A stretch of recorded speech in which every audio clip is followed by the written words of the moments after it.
অতগুলো খেতে পারবা? কি বলে? কটা খেয়েছো? 13 পিস? তুই 2 পিস খেয়ে বলছিস আমি আর খেতে পারি না। দেখে মনে হয় কিন্তু কেউ খেতে পারবে না। লোকের বাড়ি এসছো তোমারটা কেন দেখাবা? তো খাবার তুমি অল্প খাও। মাংসটা কি হবে না পুরো ডাস ডাস কি হবে? খাওয়াতে কোনো লজ্জা করতে নেই, একদম করবা না। ঠিক ঠিক। আমরা আজকে দেখতে চাই তোমরা খেতে পারবে কি পারবে না।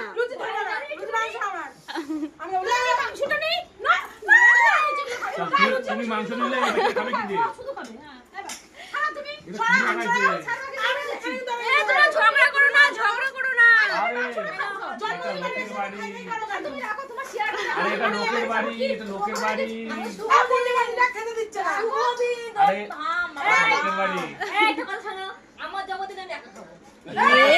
বাবা এটা হবে না।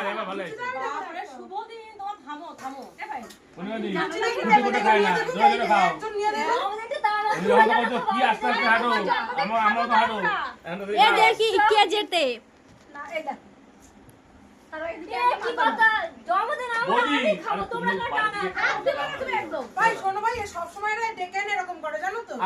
আমাকে যখন খেতে দিতে পারবে না তাহলে কিসের জন্য? শুধু শুধু তো শুকনো শুকনো জিনিস খাওয়া যায়। অর্ধেক মাংস দিয়ে দাও, অর্ধেক মাংস তোমরা লুচি দাও। লুচি না দুটো দিনে দিয়ে দিচ্ছে না। হাত দিতে বাড়ি যাবো। রমাদি সবসময় এরকম করে আমি খাইতে দেব না। আমি দেবো না। বাড়ি গিয়ে খাও। বাড়ি গিয়ে ঝামেলা। আমি লুচি নিয়ে বাইরে চলে যাচ্ছি। আরে এরকম করে লোকের বাড়ি আইছে। আমাদের তো দিবা বলে আমরা বসে আছি। দেখো কত লোক আমরা এই যে দেখো। দুটো দিলে হয় বলো? থাল আমার হাফ দিতে হবে।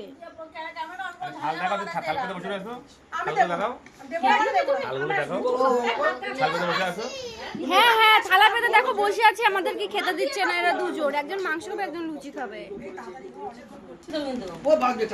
এই যে সবাই এখন আমরা একসাথে খাওয়া দাওয়া করবো।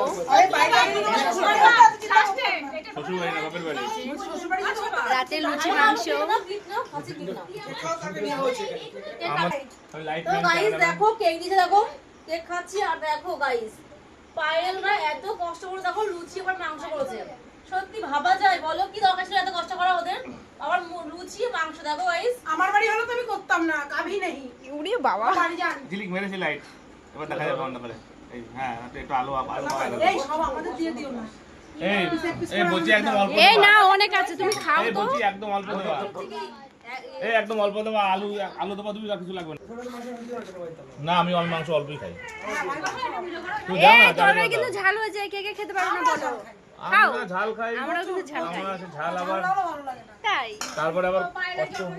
ঝাল খাই তারপরে তেলও খাই। আমাদের কিছু না। জন্মদিনে এসে তো আমরা প্রথমে চা খেলাম, তারপরে খেলাম। ও তাকাচ্ছি। আর গাইস দেখো দেখো এক গামলা লুচি মাংস বন্ধুদি লজ্জা কেমন লাগে আমার মনে হয়। হাতে আমার এইটা রয়েছে বলে ভালো ক্যামেরা করতে পারছি না। পায়েল আজকে যাবে না, কালকে যাবে পায়েল। তো আমরা জন্মদিনটা ভালোই আনন্দ করলাম সবাই একসাথে। ভাই এই যে ভাই এ তোলো লুচি তোলো। না না নিয়েছি লুচি না আগে মাংস দিচ্ছে শুধু। সরাব চার বোন সে কিছু বলবে। দেখো আমার দেখো লুচি দেখো ফুলকো লুচি আর মাংস। মানে আমাদের না খাইয়ে ছাড়লোই না। সে আমাদের সাথে জোর জবরদস্তি করে খাইয়ে দাওয়া ছাড়ছে। সত্যি গো আমরা এসে ওদের সারপ্রাইজ দিয়েছে না, ওদের খুব হার্ডডিরও হয়েছে। হ্যাঁ বাবা আমরা সেভাবে প্রিপারেশন নিয়েছিলাম আগে থেকেই। তোমরা জানতে আমরা আসবো না যে আমরা আসবো না ওটা জানতাম না, কিন্তু আমাদের খাওয়ার জন্য প্রিপারেশনটা নিয়েছিলাম। মানে ওদের খাওয়াতে আমরা গাইস ভাগ বসালাম ভাগ। কিচ্ছু হয় না এই দাও তোমার বাবা মাটা তো ওরা খাবে না। ওরা খাওয়ার সাথে খাবে। তো গাইস দেখো তোমরা একটু খাও, ও জন্মদিন। আর গাইস ওকে একটু আশীর্বাদ করো যাতে যেন ও যেন আরো অনেক বড় হতে পারে, ভালো একটা মনের মানুষ তো আছে। ওই দেখো গপ গপ করে গিলছে, গপ গপ করে। পায়েল সরকার গপ গপ করে গিলছে। সাফ হয়ে গেলে নাকি? তো কি হয়েছে? না কেন খাবে না, সবাই খায়। এই দেখুন আমার ভয় জুটে গেলো তো। না বুঝি দাদা আমার ভয় জুটে গেলো। তো এই বাবা তো কি হয়েছে? পায়েল সরকার ধন্যবাদ।